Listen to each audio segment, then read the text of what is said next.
کبے نے مولوی کی روٹی کو اٹھایا، پراٹھا اس نے اٹھایا، کسی کپڑے پہ بندھا ہوا تھا، اس نے کہا شرافت سے لا رکھ۔ مولوی صاحب نے کہا شرافت سے لا کر کے رکھو واپس، آپ نے کس غلطی میں کس کی روٹی آپ نے اٹھائی، واپس لا کر کے رکھ۔ کبے نے کہا کیا کرو گے؟ کہا کہ وہ تو آپ کو پتہ چلے گا کہ کیا کرو گے۔ کہا لا شرافت سے رکھ اس کو ورنہ تیری خیر نہیں۔ کہتا کیا کرو گے؟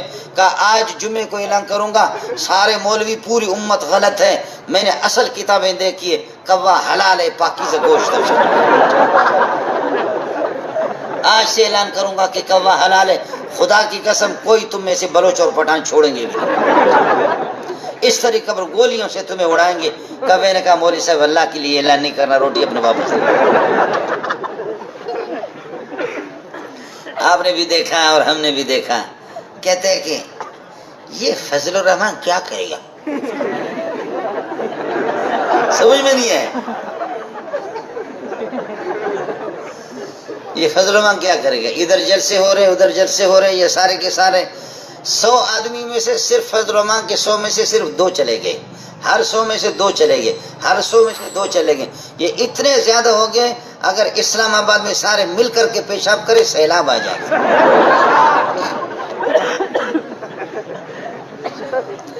سارے مل کر کے اگر پیشاب بھی کر لیں تب بھی یہ ہے کہ اسلام آباد میں سیلاب آ جائے۔ میرا ایک عزیز ایک دفعہ بڑا ارب پتی نہیں خرب پتی، ایک دن میں نے پوچھا تو انہوں نے کہا کہ میری زمینوں کی صرف میرے زمین بھی اتنے زیادہ ہے۔ ایک دن غصہ ہے کہ مولوی لوگ ایسے مولوی لوگ ایسے مولوی لوگ ایسے۔ میں نے کہا زیادہ بکواس نہ کر، تو میرا عزیز ہے، صرف مجھے کلمہ سنا دے۔ اب 60-70 سال کی عمر ہوگی، کلمہ نہیں سناؤں گا۔ میں نے کہا اگر تو نے مجھے کلمہ سنا مجھے یہاں سے ذبح کرو، چھری دیتا ہوں تیرے ہاتھ میں، مجھے یہاں سے ذبح کر، کلمہ نہیں سناؤں گا۔ میں نے کہا اگر تو نے صحیح سنا ہے مجھے ذبح کر، اور تو اپنی سزا بتا، اگر تیرا کلمہ درست نہیں ہوا تو پھر کیا ہوگا؟ اور میرا پکا ارادہ تھا، مجھے پتا تھا کہ یہ زیر زبر شد مد صحیح پڑھ نہیں سکے گا، اور اگر پڑھ لیا تب بھی پھنساؤں گا اس کو۔ ہم لوگ مولوی لوگ، پہلی بات تو مجھے اللہ کی ذات سے کبھی امید تھی کہ یہ انگریز کے جوتے سیدھے کرنے والے لوگ ان کا کلمہ ایسا درست نہیں ہوگا، پہلی بات تھی۔ اس میں 90% مجھے 95% یہ یقین تھا کہ اس کا کلمہ درست نہیں ہوگا، اور اگر ہو بھی گیا تو ایسا اس کو پھنساؤں گا۔ اب وہ کہتے ہیں لا الہ الا محمد رسول اللہ، میں نے کہا غلط ہے، لا الہ الا محمد رسول اللہ، میں نے کہا غلط ہے، لا الہ الا محمد رسول اللہ، میں نے کہا غلط ہے، اور آپ بھی حیران ہو جائیں گے، آپ بھی حیران ہو جائیں گے۔ یہ علماء یہ قرہ یہاں بیٹھے ہوئے ان کو پتہ نہیں، مد متصل واجب ہے، مد منفصل مستحب ہے، پڑھو نہ پڑھو، لیکن لا الہ الا اللہ کا جو مد اگرچہ منفصل ہے لیکن اس کو پڑھنا واجب ہے۔ لا الہ الا اللہ۔ اب دیکھیں بہت سے مولویوں کو بھی یہ مسئلہ معلوم نہیں ہوگا۔ پورے قرآن کے اندر، پورے قرآن میں مد متصل واجب ہے، مد منفصل جو 2 کلموں میں آتا ہے وہ مستحب ہے، پڑھو نہ پڑھو، لیکن لا الہ الا اللہ جہاں اللہ کی وحدانیت اور توحید کا اعلان ہو وہاں اس مد کو پڑھنا لازم ہوگا۔ لا الہ الا اللہ۔ اب آگے محمد الرسول اللہ ہو یا ہا، میں نے کہا کہ ہو یا ہا، اس نے کہا ہا، میں نے کہا غلط، کہا ہو، میں نے کہا غلط۔ اب اس کو تو پھنسانا ہے، چھوڑنا تو نہیں ہے۔ اب ہم لوگ مولوی ہے محمد رسول اللہ ہے لیکن وقف کریں گے محمد رسول اللہ، لیکن محمد رسول اللہ ہے تو میں نہیں بتا رہا اس کو، میں کہتا محمد رسول اللہ ہو ہے یا ہا، کہتے محمد رسول اللہ ہو، میں نے کہا غلط، کہتے محمد رسول اللہ ہا، میں نے کہا وہ بھی غلط۔ اور پھر آگے مذاق میں میں نے کہا دیکھ، اس میں تکبیر میں اور اقامت میں ہم کہتے ہیں اشہد ان محمد رسول اللہ، اور کلمے میں کہتے ہیں لا الہ الا اللہ محمد الرسول اللہ، ادھر در ادھر در، ادھر دن، کلمہ میں در لا الہ الا اللہ محمد الرسول اللہ، اور ادھر اشہد ان لا الہ الا اللہ و اشہد ان محمد و اشہد ان محمد رسول اللہ۔ اشہد ان محمد در رسول اللہ کا ادھر درہ ادھر درہ. کہتے یار مجھے یہ معلوم نہیں ہے. میں نے کہا کہ جا جھک مار، اس کے بعد نہیں کہنا مولوی. اس طرح مولوی کے ساتھ ٹکر لینا کوئی آسان نہیں ہے. میں ایک بلوچ ہوں، ہمارے بلوچ اور پٹھان جب کوئی گرم چیز کھاتے ہیں تو پھر باتوں کو سمجھ میں نہیں آتی. انڈے یا اللہ آپ کا بھلا کرے مچھلی جب کھائیں تو پھر یہ کہ دماغ ان کا گرم ہو جاتا ہے. پھر آدمی یہ ہے کہ وہ بہت بڑا بن جاتا ہے. پشین کے ایک پٹھان نے دعویٰ کیا کہ میں مہدی ہوں. مولوی صاحب تو ہمارے مولانا عبید اللہ خزداری، آپ نے نام سنا ہوگا، بلوچ ہیں، ہمارے عزیز ہیں اور بڑا ماہر آدمی ہے صرف نحو کے. ان کے پاس پڑھتے رہے لیکن علم زیادہ ہضم نہ ہو سکا. آخر کار کہا کہ ملا بننے میں تو کوئی فائدہ ہی نہیں ہے، حافظ بننے میں، قاری بننے میں، اس سے ظاہر ہے کہ اتنے لوگ نذرانے پیش نہیں کرتے، لہذا نام بھی بڑا ہو کام بھی بڑا ہو. آخر کار پٹھان نے پشین کا تھا، اس نے دعویٰ کیا کہ میں مہدی علیہ السلام.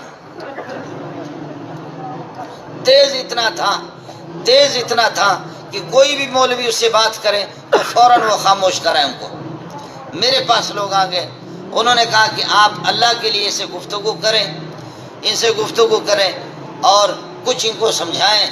تو اگر یہ پھر بھی بعد میں انکار کرے گا، باوجود سمجھانے کے اور باوجود خاموش ہونے کے پھر بھی اگر ڈٹا رہے تو پھر ڈنڈوں سے ہم اس کا علاج کریں گے. مجھ سے کہا، میں نے کہا نہیں، میں نہیں سمجھاتا. اس کی وجہ ہے کہ پنجاب سے ہمیشہ نبی بنتے ہیں، پنجاب سے کوئی خدا بنتا ہے اور ہمیشہ پنجابی بنتے. پٹھانوں کا بھی تو حق ہے، جانے دو. میرا ان کا بھی، ہمارے بلوچستان والوں کا بھی حق ہے، ان کو بھی جانے دو. آپ نے پھر دیکھا کہ آپ نے سنا بھی ہوگا، پشین کے اندر ایک بندہ گیا اور جہاں حضرت یہ ہے کہ بیان فرما رہے تھے، وہ گیا کہنے لگے میں آپ کی امت میں منتقل ہونا چاہ رہا ہوں، بھرتی ہونا چاہ رہا ہوں آپ کی امت میں، مجھے امتی بناؤ، مجھے سینے سے لگاؤ. میرا سینہ جلا ہوا ہے، جب نبی کا اور مہدی کا سینہ میرے سینے کے ساتھ لگے گا تو میرے سینے کے اندر نور منتقل ہو جائے گا، میرا سینہ ٹھنڈا ہوگا. سینہ میرا جلا ہوا، اے نبی، اے مہدی مجھے سینے سے لگاؤ، جلا ہوا تڑپ رہا ہوں، مر رہا ہوں. مہدی نے جب اس کو سینے سے لگایا تو دڑام سے وہ بم پھٹ گیا، امتی اور نبی دونوں شہید ہو گئے. ہمارے ہاں جتنے کتے ہوتے ہیں وہ شہید ہوتے ہیں اور جتنے خنزیر مرتے ہیں وہ شہید ہوتے ہیں. باقی جو مولوی کبھی کوئی مرتا ہے، صوفی مرتا ہے، عاشق رسول مرتا ہے تو کہتے ہیں جام بحق ہو گئے. اخباروں میں آتا ہے کہ جی جام بحق ہو گئے. یہ بھی آپ دیکھیں کہ اس میں بڑے بڑے اشارے، جیسے کہ ہمارے تبلیغ والے ساتھی، میں کبھی مذاق کرتا ہوں، ہم غریب کبھی ان سے ملتے ہیں، کہتے ہیں اللہ کے بندے سال ڈیڑھ سال سے آپ سے ملاقات نہیں ہوئی ہے، آپ کہاں ہیں؟ اللہ کے بندے آپ سے کبھی ملاقات نہیں. اور پھر آہستہ آہستہ جب اپنے تبلیغی ساتھی ملتا ہے کہتے ہیں اللہ کے ولی آپ کہاں تھے؟ سمجھ میں نہیں ہے. اب میں اتنا بڑا مولوی، لیکن انہوں نے یہ کہ مجھے کیا کہا، اللہ کے بندے آپ کدھر تھے؟ اللہ کے بندے. اور وہ جو تبلیغی جس نے چلہ لگایا تو وہ کہتے ہیں میں مذاق کر رہا ہوں، مجھے بہت محبوب ہے یہ جماعت، لیکن اس کو آہستہ آہستہ کہتے ہیں اللہ کے ولی تیری دید کو ہم ترس رہے ہیں. اللہ کے ولی مجھے بندہ کہہ دیا، آپ کو بندہ کہہ دیا، اس کو بندہ کہہ دیا، لیکن جس نے چلے لگائے وہ اللہ کا ولی ہو گیا. یہ بھی کمال ہے ان کا. تو میں عرض کر رہا ہوں کہ یہ ہمارے اخبارات، ہمارے جرائد اور ہماری میڈیا بھی وہ اس قسم کی ہے کہ جتنے مولوی اور صوفی عاشق رسول توحیدی اگر وہ مر جائیں تو وہ سارے کے سارے جام بحق ہو جاتے ہیں، وہ جام بحق ہو جاتے ہیں. اور کتا اور انگریز کا پٹھو اور کوئی بےایمان جب مرتا ہے کہتے شہید ہو گیا. اس کا آسان طریقہ یہ ہے، آپ مہینے دو مہینے کے بعد ان کے شہید کی قبر کو کھود کر کے دیکھیں، کتے کی مردار کی بدبو اس سے ہوگی، اور جو جام بحق ہو چکا ہے 10 سال کے بعد اس کی قبر کھول کر کے دیکھو خوشبو آ جائے گی انشاءاللہ.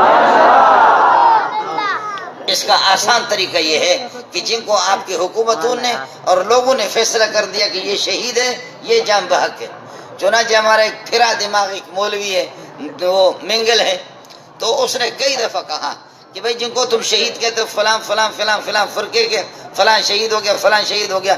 انہوں نے کہا کہ میں چند بندوں کے نام بتاتا ہوں، ان کے قبر کو کھود کر کے دیکھو، اگر خوشبو نہیں آئی تو ابھی مجھے یہیں پر شوٹ کرو، اور آپ کے بندوں کے قبروں کو کھود کر کے اگر کتے کے مردار کی بدبو نہیں آئی تو پھر یہ کہ مجھے شوٹ کرو۔ اس کے لیے کوئی بھی تیار اس وقت بھی نہیں تھا، آج بھی نہیں اور ہوگا بھی نہیں۔ وہ حاجی رفیق صاحب ہے اور بہت بڑا سرمایہ دار ہے، بہت بڑے آدمی ہے، کوئٹے کے لوگ ان کو جانتے ہوں گے، آپ نے بھی نام سنا ہوگا۔